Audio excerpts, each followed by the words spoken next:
eso. Mea culpa también, pero bueno, era mi época y yo fui actor directo, lo conozco, no de afuera, de haberlo vivido y de ser protagonista de esa deslocalización de empresas europeas, en mi caso, y norteamericanas, pero sobre todo europeas, a China, a Vietnam, al sudeste, a todo el sudeste asiático.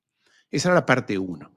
La parte 2 era la libertad, la liberalización. Siempre las cosas cuando te digan libertad, cuando vengan de Londres a decirte que quieren tu libertad, sospecha. Porque cuando te dicen libertad es porque te la van a poner, te van a embocar, te van a hacer alguna trampa los piratas. Entonces, la libertad de movimientos de capitales. Libertad de movimientos de capitales, que antes no podía, no existía. Antes había control de capitales. Vos no podías sacar dinero de Estados Unidos y mandarlo a una cuenta donde se te ocurriera libremente. Lo podías hacer si eras Goldman Sachs, pero la mayoría de gente no lo podía hacer. Con la globalización vino la libertad, pero la libertad de movimientos de capitales. Eso era lo que se buscaba, que pudieras invertir en Hong Kong, en Londres o donde fuera. Pero el negocio financiero quedaba en manos de dos grandes casas, la City de Londres y Wall Street. La City de Londres y Wall Street. Que empezaron, y allí fue Clinton quien liberó todas las actividades. Ahora los bancos pueden hacer negocios financieros, antes no podían, pueden irse a otro país, en unos lados pagan impuestos, en otros no. O sea, Clinton, un sátrapa, una porquería de tipo, era un pobre muchacho que vivía en Arkansas, había nacido en Arkansas, uno de los estados más pobres de los Estados Unidos, criado por su madre, creo que vivían en una casa muy precaria, y que quería llegar. Él quería ser parte de la élite. Como Milley, cuando lo abraza Elon Musk, él se hace pis. ¿Sabes? Como un perrito cuando lo tienes y lo abraza, el perrito se hace pis. Esto es lo mismo. Entonces Clinton quería entrar en la élite, quería que lo recibieran, quería ser famoso. Y llegó a ser presidente, claro. Y liberó todo y liberó las actividades financieras. Entonces los capitales iban, como ahora, van, vienen, invierten, sacan, ponen. Antes no se podía hacer esto. La gente no lo sabe porque piensa que esto fue así siempre. No, esto fue hace 40 años. Desde hace 2000 años, por lo menos, o 3000 años, no se hacía esto. Tenía que pedirle permiso al rey. Todo era muy condicionado y en la época del 1800, 1900, había que pedir permiso al Estado, el Estado no te dejaba. No, si has hecho dinero, a algunos les parecerá mal, a otros les parecerá bien. Una vez más, acá no pongas corazón. Ay, qué mal está eso, qué bien. No, poné raciocinio, inteligencia, pensá. Los estados, los gobiernos decían, si tú te hiciste rico en los Estados Unidos, en base a las condiciones que te ofrece Estados Unidos, no está bien que te lleves tu riqueza ahora a otro país, a Alemania o a Inglaterra o a Japón. Se podía hacer, pero estaba muy limitado. No, si tú te hiciste rico aquí, te quedas aquí, inviertes aquí y el capital no sale de aquí. Entonces Clinton dijo, no, tiene que haber libertad. Libertad. Y tú y yo y todos compramos eso, qué lindo la libertad, somos más libres. En realidad lo que se creó fue un marco legal para que estos grandes usureros llevaran el dinero de un lugar a otro y especularan con las tasas de interés, con los tipos de cambio, con las circunstancias geopolíticas de cada país. Lo cierto es que durante 40, 50 años, de 1980 hasta ahora, estos 45 años, por así decirlo, esto fue un gran festival y donde se hicieron trillonarios, no ni billonarios, trillonarios, unos poquitos. Goldman Sachs, los muchachos de la sinagoga principalmente, que eran los que dominaban y dominan el sistema financiero. Al principio, y yo te voy a contar una anécdota porque muestra exactamente, cuando yo estaba terminando mis estudios de economía, no quiero aburrirlo y no es hablar de mí, pero ejemplifica perfectamente. Cuando yo estaba terminando mis estudios de economía, ya mi maestría, después hice un doctorado, pero mi maestría, yo ya era licenciado en economía allí en la Sorbona, en París, era un joven, buscaba trabajo y entre otros de los trabajos a los que empecé, duré poco tiempo porque me salió otro mejor. Fue en un gran banco, en realidad un banco de negocios que se llama Lazard.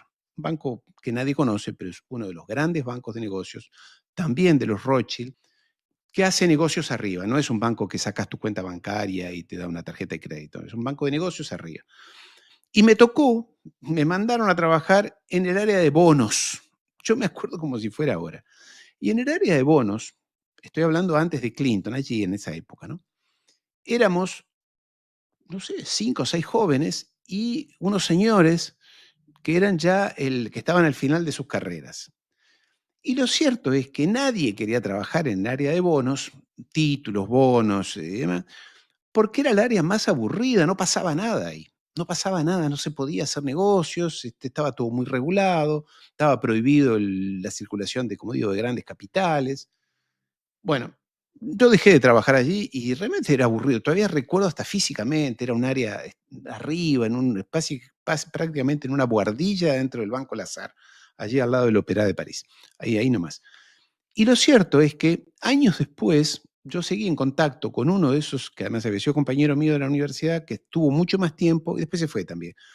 Pero me dijo que de aquello que era, se ocupaba de temas, ya digo, mercado de capitales internacionales, bonos, eurobonos, empezaban a surgir los eurobonos, me dijo, mira, eso cambió, pero no te imaginas.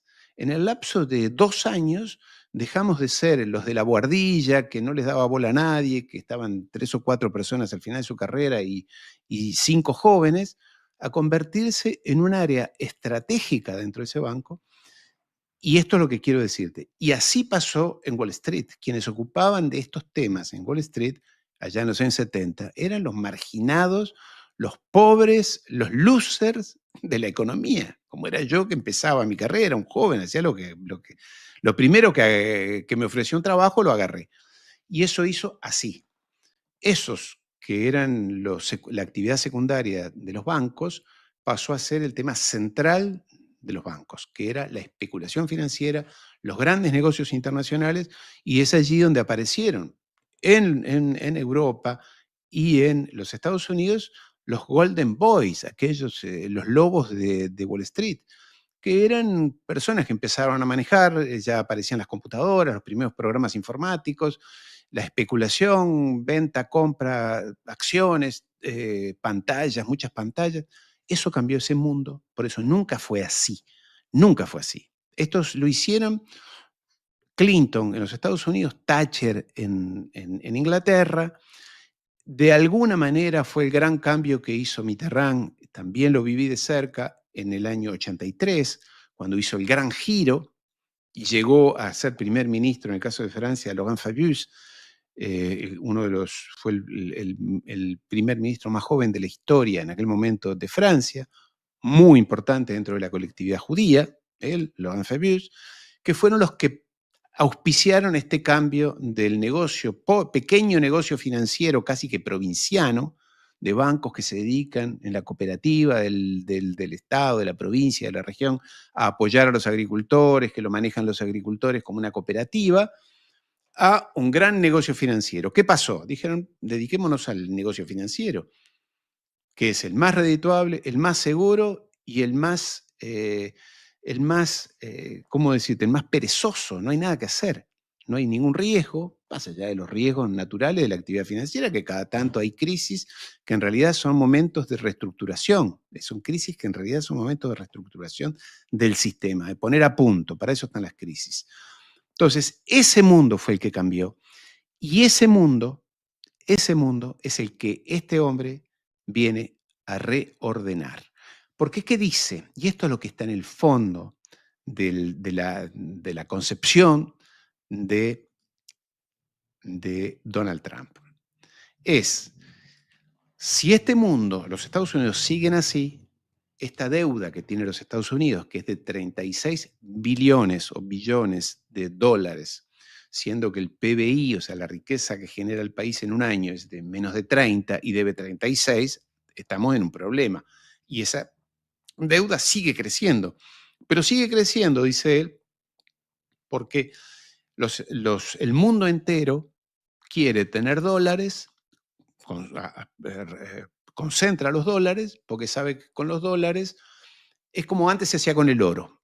Tengo dólares y con eso tengo riqueza, mantengo la riqueza.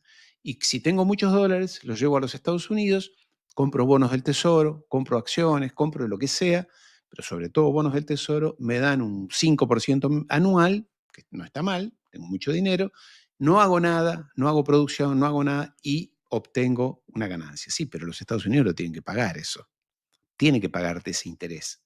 Y esa deuda es cada vez más grande y cada vez más grande.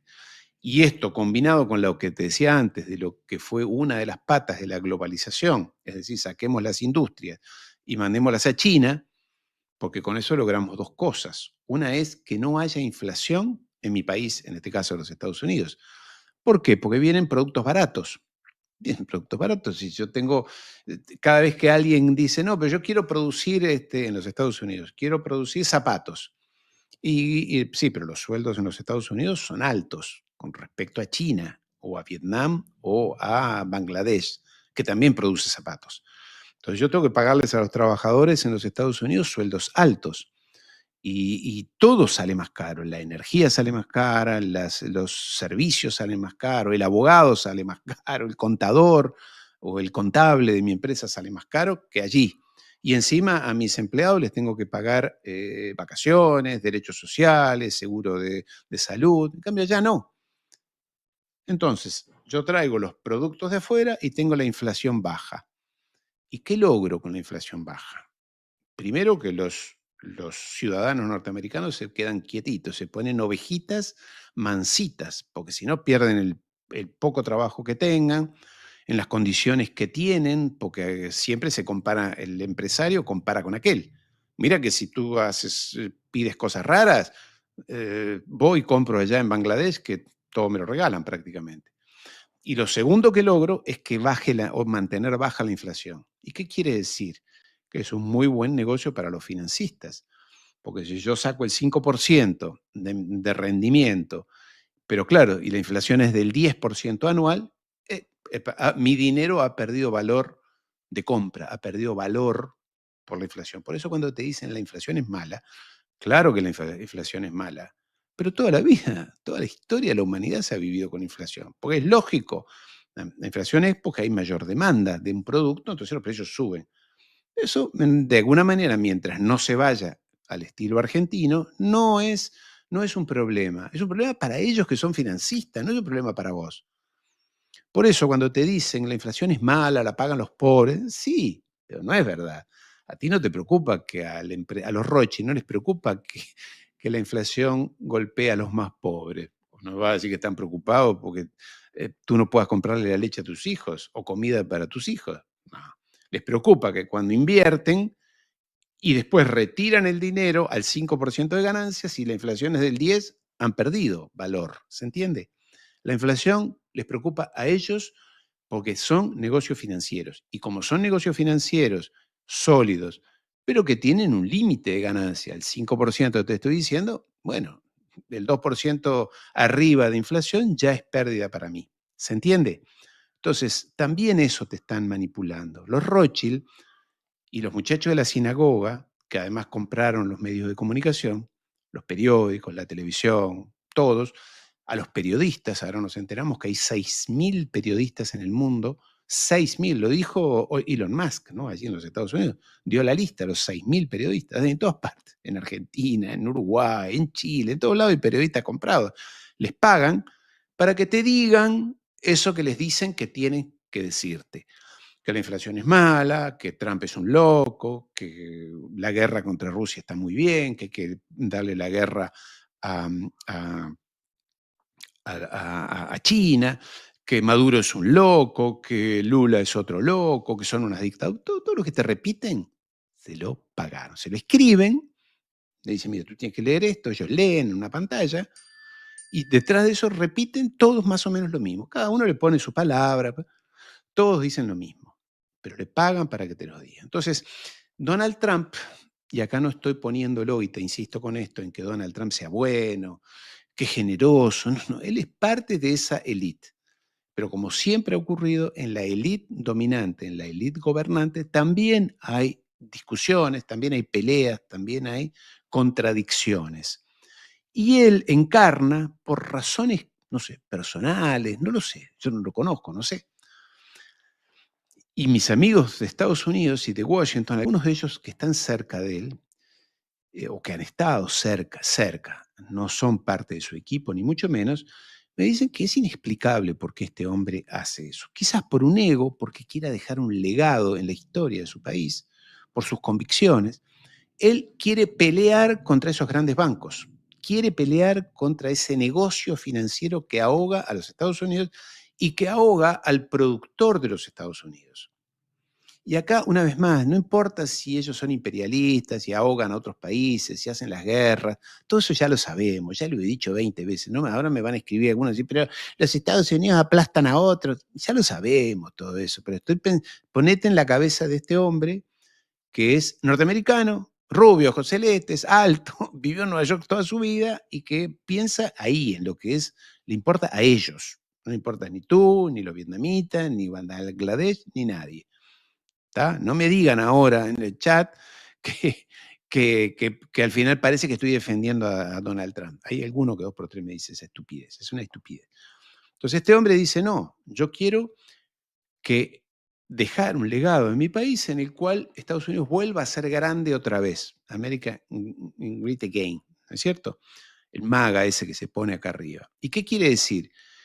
Que grande otra vez es, o son los Rothschild, los Goldman Sachs y los JP Morgan, que se hacen trimillonarios, bitrillonarios, ellos solitos, y sus amigos y sus familias y nada más, o hacer que los Estados Unidos vuelvan a ser un país sólido, imperialista, potente en el mundo, porque por algo fueron imperialistas, o siguen siéndolo, desde, sobre todo el 45 en adelante, porque tienen la economía más grande del mundo. En 1945, ahí al momento del fin de la Segunda Guerra Mundial, los Estados Unidos, la economía de los Estados Unidos era más grande que todo el resto de las economías del mundo. O sea, producía más y consumía más que ellos solos, que todo el resto del planeta. Bueno, él quiere volver a hacer eso. Hoy ese país ocupa, en vez de ser la mitad, hoy es el 12% de toda la economía mundial. Del 50 y pico, casi 60% de la economía del mundo, ha pasado a tener el 12% de la economía del mundo. Algo pasó. Y siendo que en ese PBI mundial se contabiliza también el negocio financiero. Si sacás el negocio financiero, la producción industrial, la producción agropecuaria y demás de los Estados Unidos es menos del 10% del mundo. Es cierto que los otros han crecido, pero Estados Unidos podría haber crecido más. Lo que ocurrió con los Estados Unidos es que se dejó expoliar, se dejó, y acá vuelvo a las palabras del propio, se dejó robar. Pero se dejó robar no por los chinos, o por, como dice él, o por los mexicanos, o los canadienses, o los europeos. No, se dejó robar por los Rothschild, por los banqueros, y él lo sabe. No es bobo, no es bobo. Por eso, su jefe de asesores económicos, que se llama Stephen Miran, en vez de Mira con N, Miran, Stephen Miran, Steve le dicen, Miran le escribió un documento allí en noviembre del año pasado, ahí en el momento de las elecciones, cuando él ganaba las elecciones, un documento en el cual le dice 2 o 3 cosas. Esencialmente, que en los Estados Unidos hay que revertir esta sangría financiera que es riqueza de los Estados Unidos que se va a pagarle intereses a los inversores extranjeros, chinos, japoneses, europeos, Londres administra todo eso, Arabia Saudita, mexicanos, todo, que les paga intereses sobre la base de riqueza que no tiene. Lo que pasa es que los Estados Unidos, para pagar esas deudas, esos intereses, imprime dinero. Imprime dinero. ¿Y quién lo imprime? ¿Quién imprime el dinero? Aquel que este señor dijo que no tenía que existir, que es la Reserva Federal de los Estados Unidos, que le da orden al Tesoro, en fin, todo un mecanismo interno. Y a la Reserva de los Estados Unidos, ¿quién la controla? Te dije hace un rato, a ver si te acuerdas. Sí, sí, sí. Los Goldman Sachs, los JP Morgan, la controlan los Rothschild. Los Rothschild desde aquella batalla de 1840 que dieron con este señor, desde Londres, que vinieron a poner el banco por arriba de los bancos provinciales, hasta hoy han logrado quedarse con un negocio maravilloso, maravilloso. ¿Y de dónde sale la riqueza? De la maquinita de los Estados Unidos. De la maquinita de los Estados Unidos. Pero claro, uno dice, bueno, la maquinita, saco la maquinita y total, obra fotocopiadora, hago fotocopia de dólares y se los mando. Pero todo tiene un límite, porque en un momento todo el mundo sabe que eso es una maquinita, que ahí no hay respaldo de nada, no hay nada sólido detrás. Antes, digamos, hubo muchos mecanismos para hacer que las monedas tuvieran respaldo, muchos mecanismos, algunos, diferentes cosas. Lo más conocido es el oro, el oro. Bueno, todos los países tenían oro, reservas de oro, y yo decía, yo tengo tantas toneladas, puedo tener tanto, y mi dinero tiene este respaldo. Pero en los Estados Unidos ya no es más así. Es más, él mandó a uno de sus funcionarios ahí a donde está la reserva física de oro para ver si estaba el oro, porque nunca va nadie ahí a ver, el oro está. Bueno, no, yo no vi el informe final, pero yo creo que hay menos oro del que dicen que hay, ¿no es cierto? Bueno, pero en todo caso, todo eso tiene un límite. Un día alguien puede decir, che, pero ¿y tendrás estos billetitos verdes que pintados? ¿Valdrán algo? El riesgo es que todo eso se caiga y que además toda esa masa de dinero que se destine, que se imprime, que en realidad no es así, no se imprime, son movimientos contables de computadora, no le dejan destinar dineros a la producción y a generar riqueza física dentro de los Estados Unidos. Y entonces ahí tenés el resultado dentro de los Estados Unidos, donde los enorme cantidad de poblaciones, no en las de las costas, no los que viven en Nueva York y son yuppies y la Quinta Avenida, o en Los Ángeles, que también son yuppies y se dedican al negocio de las tecnológicas. No, no, ¿no? Los que viven adentro de Estados Unidos, en la parte de adentro, que los norteamericanos los llaman de alguna manera despectivamente, los redneck, cuellos rojos, cuellos acá, porque son los que están al sol. Si usan remera y están subidos, trabajando. El redneck es una forma peyorativa de referirse al trabajador manual, no al que está en un banco en Nueva York, ni al que está en una tecnológica en Silicon Valley, sino al que está en una fábrica, en un camión. A ese se le dice peyorativamente redneck. Ojo, es rubio, ojos azules, no te imagines que es el inmigrante pobre. El inmigrante pobre está peor todavía. Pero el redneck es aquel que vivía, el que siempre o se lo conoce como el que lleva como una combinación de trabajo azul, el obrero de fábrica. ¿Eh? Ese hombre está peor que hace 50 años. Hace 50 años, esa persona, ya fuera, ya digo, obrero o empleado administrativo de bajo rango en una empresa, en una fábrica regional, con un solo sueldo podía mantener a su familia, comprarse una casa y cambiar el auto. En los Estados Unidos, de los años 50, 60, 70. Hoy, ese hombre ha perdido su trabajo, no puede comprarse su casa, ha perdido su hipoteca, ha perdido su casa porque la tenía hipotecada y como no la puede pagar, sus hijos ya no pueden ir a la universidad. En muchos casos esas familias están dislocadas, dedicadas, sumidas en el alcoholismo, en la droga, en el abandono. Viajar por los Estados Unidos a esas regiones del interior, no Nueva York, Miami o Los Ángeles, sino adentro de los Estados Unidos, país bellísimo además, una geografía bellísima, es ver un escenario, unas escenas realmente dramáticas. No son todos los coches y los autos Ferraris allí, no, son viejos Ford de los años 80, en casas muy precarias, en condiciones, y te das cuenta en la vestimenta de las personas, vas a los supermercados y no es Disneylandia, no, no,